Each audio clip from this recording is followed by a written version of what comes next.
Oh, wait, so today we're going to take a deep dive All right. into a pretty hot topic. Yeah, And we're looking at it through a pretty interesting lens, I think. I think so too.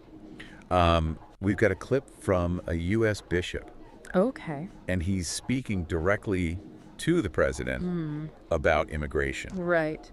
but not in the way you might think. Hmm. He's making a plea for mercy. Mercy, huh? Yeah, Interesting. yeah.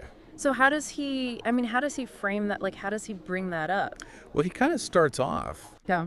by talking about how immigrants are actually like woven into our lives, like in ways we don't even think about. Right, right. He actually uses the phrase, Yeah. he talks about the people who pick our crops and clean our office buildings. Right. People who work in our hospitals. Yeah.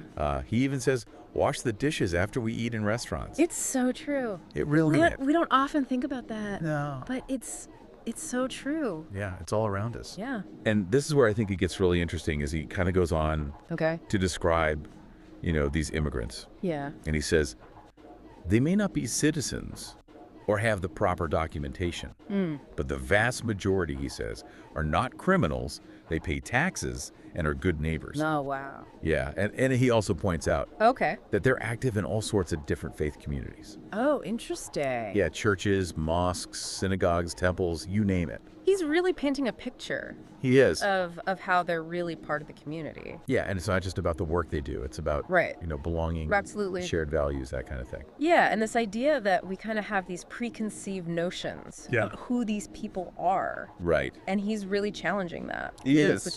Which is great. Yeah, and so then it takes kind of another turn. Okay. And he gets into the emotional side of things. Oh, okay. He talks about children fearing their parents will be taken away, Oh, families being torn apart, right. the desperation of people who are just, fleeing hardship. That's going to be powerful to hear. It is. Yeah. And, I think he does all of this by invoking this idea of mercy, Yeah. which is obviously like a deeply rooted concept of faith. Right, right. And so I'm curious, what do you think? Do you think that's an effective strategy? That's a great question. Especially in such a polarized political climate.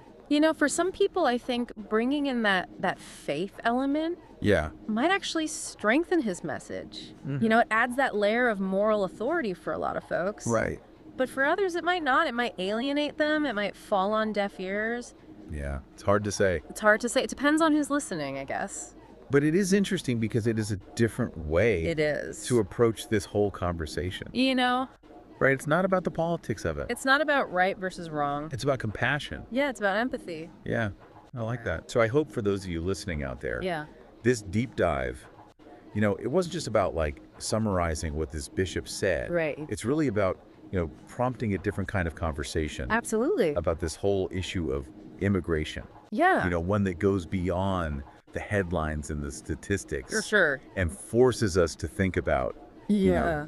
the human beings at the center of it all. The human costs. Yeah. Yeah, and like, what does that mean for us? Exactly. And how does that maybe change how we think about, policy or even just our own personal views on things? And what does it mean to be merciful in that context? Yeah. What responsibilities do we have?